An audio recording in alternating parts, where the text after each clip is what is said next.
తరువాత సంవత్సరము ఒకటి సమాప్తమైన చేసి లేఖనం నెరవేరినట్టు నేను బతుకుతున్నాను.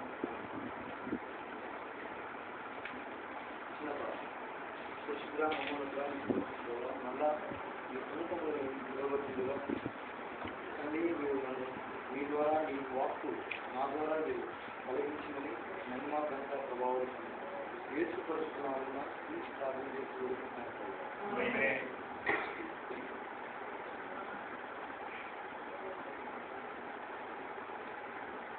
దీనికి అనుసంధానంగా మరో మాట మనం మొదటి యోహాను పత్రిక యోహాను రాసిన మొదటి పత్రిక 5వ అధ్యాయము 6వ నీళ్ళ ద్వారాను రక్తము ద్వారాను వచ్చిన వాడు ఈయనే అనగా యేసు క్రీస్తే. ఈయన నీళ్లతో మాత్రమే కాక నీళ్లతోనూ రక్తంతోనూ వచ్చాం. ఆత్మ సత్యము కనుక వాడు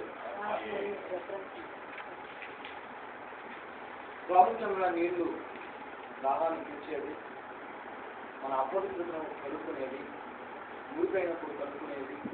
నీళ్లు నీళ్లు లేకపోతే మనిషి బ్రతకడు. ఆహారము లేకపోయినా మనిషి బ్రతకగలడేమో కానీ ఆ నీళ్లు ఒక గ్లాస్ నీళ్ళు తాగితే ఒక పూట ఉండగలం, మరలా పూట మళ్ళీ ఒక గ్లాస్ తాగితే ఉండగలం కూడా. ఉపవాసాలు చేసేవాళ్ళు చాలా మంది ఏమి తినరు కానీ కనీసం మనిషిని మాత్రం ముట్టుకుంటారు. నిమ్మరసం తాగుతారు కొంతమంది, ఎందుకంటే నీళ్లు ఉన్నాయి. నీళ్లు శక్తినిచ్చేది, ఆ కడుపు కొంతసేపు ఆఫ్ చేయాలి. అంటే అలాంటి నీటిని విలువనిస్తూ ఆది కాలంలో మొదటి అధ్యాయంలో దేవుడు తన వాక్కు ద్వారా జలాన్ని రప్పించిన వాడుగా ఉన్నాడు. ఆది కాలం మొదటి అధ్యాయం.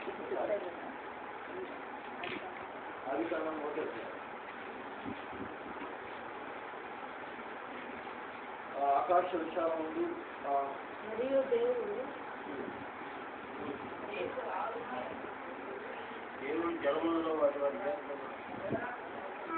దేవుడు జలముల మధ్య ఒక విశాలము కలిగి ఆ జలములను ఈ జలములు వేరుపడుతున్న రాష్ట్రాలు కలిగాను. దేవుడు ఆ విశాలము చేసి విశాలము కిందను జలములను విశాలము నీటి జలములను వేరుపడుతుందో ఆ ప్రకారం ఆయను దేవుడు విశాలముగా ఉన్న భూమి మీద ఆయన ఏం రప్పించాడు? జలాలను రప్పించాడు. జలము నీళ్ళే, సముద్రము నీళ్ళే ఉంటాయి, ప్రవాహము అందులో కూడా నీళ్ళే, చిన్న వాగు అందులో కూడా ఉండేది నీళ్ళే. అనేకమైన పేర్లు దానికి ఉన్నాయి కానీ అవి నీటికి సాదృశ్యంగా ఉన్నాయి అన్న విషయాన్ని మనం జ్ఞాపకం చేసుకోవాల్సిన వాళ్ళమై ఉన్నాం. నీళ్లు మర్యాద పూర్వకంగా కూడా ఉపయోగపడుతుంది. ఒక మనిషికి ఇంటికి వచ్చినప్పుడు నీళ్ళు ఇచ్చి మనం మర్యాద ఇస్తాం. అదే అబ్రహాం కూడా చేశాడు. ఆది కాండం 18వ అధ్యాయం 4వ వచనం. దేవదూతలు ఇంటికి వచ్చినప్పుడు 3 మనుషులు తన ఇంటికి వచ్చినప్పుడు ఆహారం ఇచ్చి నీళ్ళ ఇచ్చి వాళ్ళని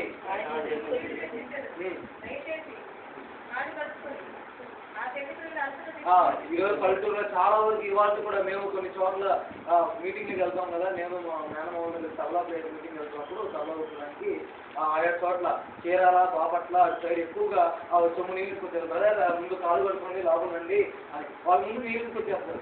మనం ముందు మనకి అలవాటు అంటే చొప్పులు పేరు లోన్ వచ్చేస్తాం కానీ ఆ ఏరియాకి వెళ్ళినప్పుడు ఖచ్చితంగా ఒక సొమ్ము నీళ్ళు ఇచ్చి బ్రదర్ మీరు ముందు కడుక్కొని ఆ తర్వాత వాళ్ళకి రండి. కొంతమంది నిర్మోహంగా చెప్తారు ఆ విషయాన్ని. అంటే నీళ్లు మర్యాద మనం అపవిత్రతను కడుక్కొని బయట లోనకు ప్రవేశించాలి. మందిరంలో ప్రవేశించేటప్పుడు కూడా మనం కడుక్కొని కాళ్ళు కడుక్కొని లోపలికి రావాలి. మన అపవిత్రాన్ని ఏదైనా కాళ్ళకున్న తుడిచి అంటే నీళ్లు మన అపవిత్రతను తుడిచేదిగా ఉన్నది.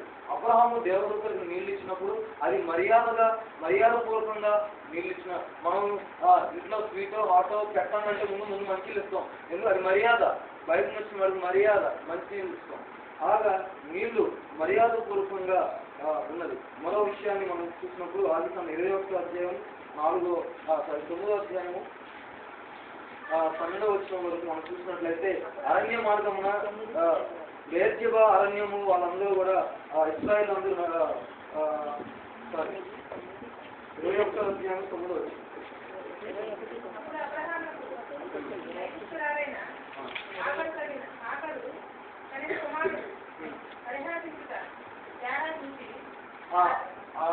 ఎవరైతే అబ్రహాము కుమారుడు ఇస్సాకు వచ్చాడు, శారా కాస్త మాట్లాడుతుంది. వెంటనే ఆగరు కుమారుడు ఇష్మాయిలు నవ్వుతాడు, అక్కడ పరిగెత్తాడు. వెంటనే చాలా ఉంటుంది కుమారుడు నవ్వుడు తీసుకుని పంపించేయండి అంటే అబ్రహాం బాధపడతాడు. కానీ ప్రభు అంటాడు, నీ జనాన్ని నేను ఎలాగైతే ఆశీర్విస్తానో వాళ్ళ జనాన్ని కూడా అలాగే ఆశీర్విస్తాను. అబ్రహామా, నువ్వు నీ భార్య నీకు ఏదైతే చెప్తున్నా చేయి అనే మాట అక్కడ మనం చూస్తాం. నీ భార్య ఏదైతే చాలా నీకు ఏదైతే చెప్తుందో దాన్ని నువ్వు ఆలకించు అన్నప్పుడు ఆ మాట విను అనగానే చాలా మాట విను. అబ్రహాము ఆగర్ని తన కుమారుని తీసుకొని అరణ్యంలో పంపించేస్తాడు. పంపించినప్పుడు కొంత వాళ్ళు నీటి పుట్టిని ఇచ్చినట్టు కూడా మనం చూస్తున్నాం. అబ్రహాము నీళ్ళ నుంచి పంపిస్తారు. కొంత దూరం లేక నీళ్ళు అయిపోతాయి, తర్వాత నీళ్ళు దొరకదు. ఆ కుమారుడు చావవలసిన వాడుగా ఉన్నాడు. ఆ పై వచ్చిన ఒకసారి ఈ పిల్లవాడిని కావు నేను చూడలేదు అనుకుని ఇంటి వేట దూరం వెళ్ళి అతనికి ఎదురుగా కూర్చుంటాను. ఆహారం లేక నీళ్లు లేక చనిపోతున్నాడు కుమారుడు అరణ్య మార్గంలో. ఇంకా కుమారుడు చావు చూడలేక ఆగర్ తన కుమారుడు ఒక చోట పెట్టేసి వాళ్ళ ఇంటి దూరంలో వెళ్ళి అక్కడ నుంచి ఆయన కుమారుడు చూస్తా ఉంది. ఆగరు కన్నీళ్ళు గురించి ప్రభు ప్రార్థన చేస్తుంటే ప్రభు మాత్రం ఇష్మాయిలు యొక్క కన్నీటిని ఆ కుమారుని మొర విన్నాడు. యేసుక్రీస్తు ప్రభు ఆ తండ్రి ఆ ఇష్మాయిలు యొక్క మొర విని ఆ నీళ్లు అరణ్యంలో నీళ్ళని తీసుకుని వచ్చిన వాడుగా ఉన్నాడు. ప్రాణం రక్షించేది నీళ్లు ప్రాణాన్ని కాపాడేది నీళ్లు. ఆ విషయాన్ని అక్కడ మనం చూస్తున్నాం. తర్వాత నిర్గమకాండం 15వ అధ్యాయం 23-25 వచనాల్లో ఇశ్రాయేలు అందరూ కలిసి మారాకు చేస్తారు. అరణ్య మార్గంలో వారు నీళ్లు దొరకపోతే వారు ఒక ప్రదేశానికి వస్తారు. అది మారా అని పేరు పెట్టారు. అక్కడ నీళ్లు ఉన్నాయి కానీ అవి చేదుగా ఉన్నాయి. నీళ్ళు ఎలా ఉన్నాయమ్మా? చేదుగా ఉన్నాయి. కానీ ఆ చేదైన నీటిని దేవుడు ఏం చేశాడు? దాన్ని మధురంగా మార్చాడు. ఇశ్రాయేలు నీళ్ళు ఏమంటున్నారు? మోషే కొనుక్కున్నారు, నీళ్ళు లేవు, చేదుగా ఉన్నాయి, ఏం చేయాలి? మోషేని విసిగిస్తున్నారు. మోషే వెంటనే ప్రార్థన చేయగా ఆ మారాన్ని చేదైన నీటిని మధురంగా మలిచాడు యేసుక్రీస్తు ప్రభు. మనం ప్రార్థన చేస్తే మన ఎంత ఎలాంటి చేదైన కష్టం ఉన్నా కానీ వాటన్నిటిని కూడా మధురంగా తను స్తుతి నమ్మదగిన వాడుగా ఉన్నాడు కాబట్టి ఆ స్తుతికి స్థుతి ఇవ్వాలి, ఆయన తీసుకోవాలి. కాబట్టి ఆ రకంగా మన ప్రార్థన కూడా ఆయన ఆలోచించి మన చేదైన అనుభవాల్లో కూడా మన జీవితాల్లో ఆయన మధురంగా మలుస్తాడనే విషయాన్ని మనం జ్ఞాపకం చేసుకోవాలి. నిర్గమకాండం 17వ అధ్యాయం 6వ వచనంలో అరణ్య మార్గంలో మళ్ళా ఇశ్రాయేలు ప్రయాణిస్తుండగా రెఫీజీములో వాళ్ళకి నీళ్లు దొరకకపోతే అక్కడ బండ నుంచి నీటిని ఉపయోగింపజేస్తాడు. ఆ బండ క్రీస్తే అది యేసుక్రీస్తు ప్రభు శరీర రక్త నీటికి సాదృశ్యంగా ఉన్నది. ఆ యొక్క బండను గురించి అక్కడ నిర్గమకాండం 17వ అధ్యాయం 7వ ఆలోచన మనం చూస్తాం. తర్వాత యోహాను సువార్త 2వ అధ్యాయము 1 నుంచి 11 వచనాలు మనం తీసుకున్నట్లయితే నీళ్ల నుంచి ద్రాక్షారసాలుగా మార్చిన యేసుక్రీస్తు ప్రభుని అక్కడ మనం చూస్తున్నాం. నీటిని ఎలా మలిచాడు తండ్రి? నిశ్చితమైతే ఈ నీటిని వెంటనే ఆ నీళ్ళు ఏమైంది?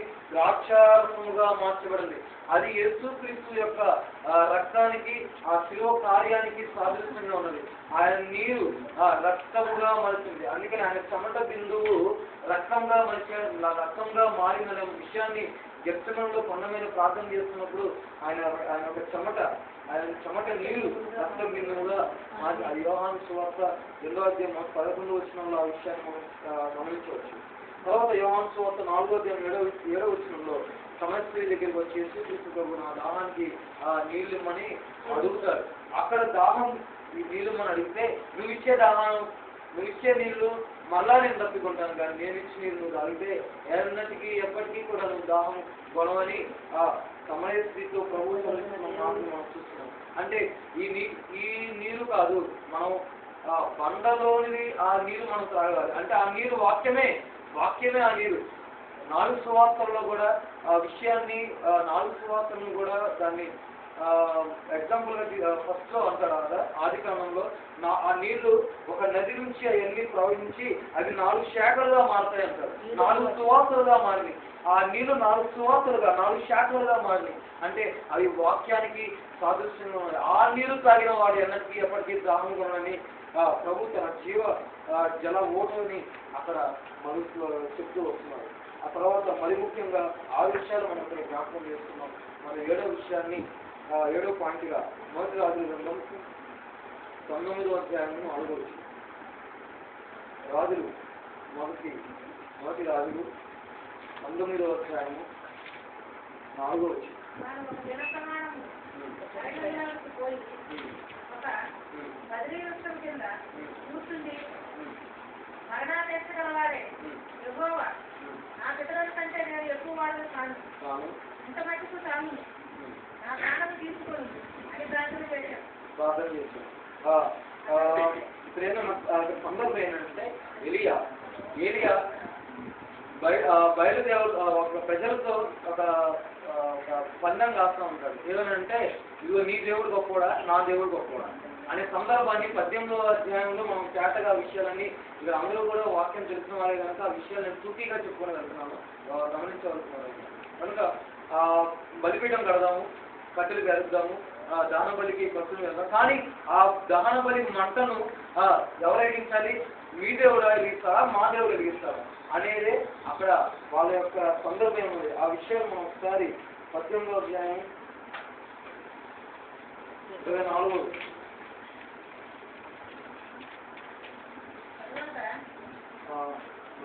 17 వచ్చిన ఒకసారి 27 వచ్చి మధ్యాహ్నం కాల ఏలియా సో ఇక్కడ ఏంటంటే అండి ప్రజలందరూ వాళ్ళ బయలు దేవతని వాళ్ళందరూ పూజిస్తున్నట్లుగా చూస్తున్నాము. త్వరగా కేకలు వేస్తాడు. మీ దేవుడు నిద్రపోతున్నాడు, ఒక్కసారి గట్టిగా కేకలు వేసి లేపండి. వాళ్ళ దేవుడిని అన్యులైన వాళ్ళు ప్రభుని పూజించకూడదనే ఒక నిబంధనలో మీ దేవుడు గొప్పవాడా, నా దేవుడు గొప్పవాడనే ఒక సందర్భాన్ని ఏరియా మలుస్తూ మీ దేవుడు నిద్రపోతున్నాడేమో ఒకసారి లేపండి అనే విషయాన్ని 27వ వచనంలో చూస్తున్నాం. ఆ తర్వాత ప్రభు యేసు తండ్రి అయిన దేవుడు తానే దేవుడుగా నిరూపించుకొని 36వ వచనంలో తానే దేవుడుగా నిరూపించుకొని ప్రజలందరూ కూడా ఆ తండ్రిని ఆకాశం తట్టున్న తండ్రిని స్తుతిస్తున్నట్లుగా మహింపరుస్తున్నట్లుగా మనం చూస్తున్నాం.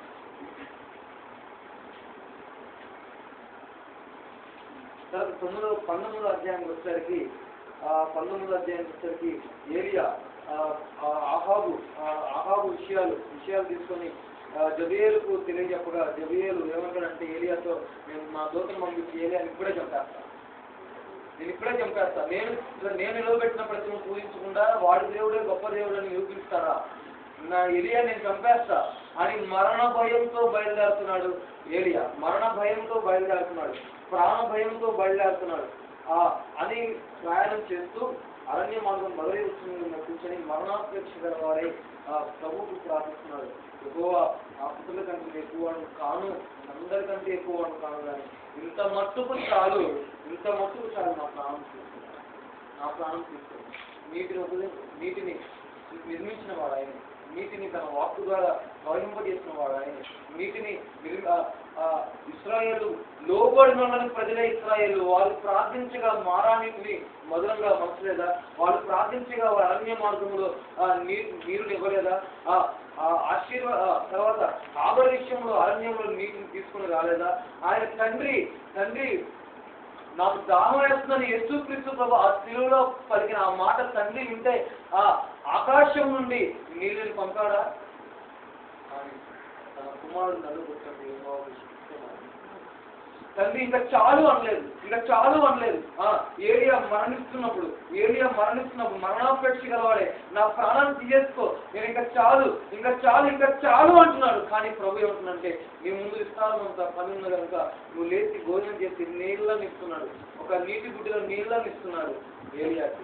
చూడండి ప్రభు ఇంత మట్టుకు చాలు అని ఏలియా నిరాశ ప్రభు నేర్చుకుంటుంది. ఇంత మట్టుకు చాలు అనలేదు. ఇంత మట్టుకు చాలు అనలేదు. మన కొరకు ప్రాయశ్చిత్తమైపోయాడు. వ్యసనాక్రాంతుడుగా, వ్యాధుల నుంచి వాడుగా తన నాలుక తన దవడను అంటుకున్నది. ఆ ఎండలో, ఆ కలువరి మార్గంలో ఆ శిలువను మోస్తూ ఆయన వెళ్తున్నప్పుడు 39 కెరడా దెబ్బలు పడుతున్నప్పుడు కూడా ఆయన దాహం అనలేదు. ఆయన నాలుక ఆయన దవడను అంటుకున్నది. ప్రభువా నాకు ఒక్కసారి తండ్రి అని పిలిచినప్పుడు ఇంత మట్టుకు చాలు అని ప్రభు మన కొరకు అనలేకపోయాడు. తన దాహాన్ని ఇచ్చినప్పుడు చేదు చెరకను మనం అందించిన వాడుగా మనం ఉన్నాము.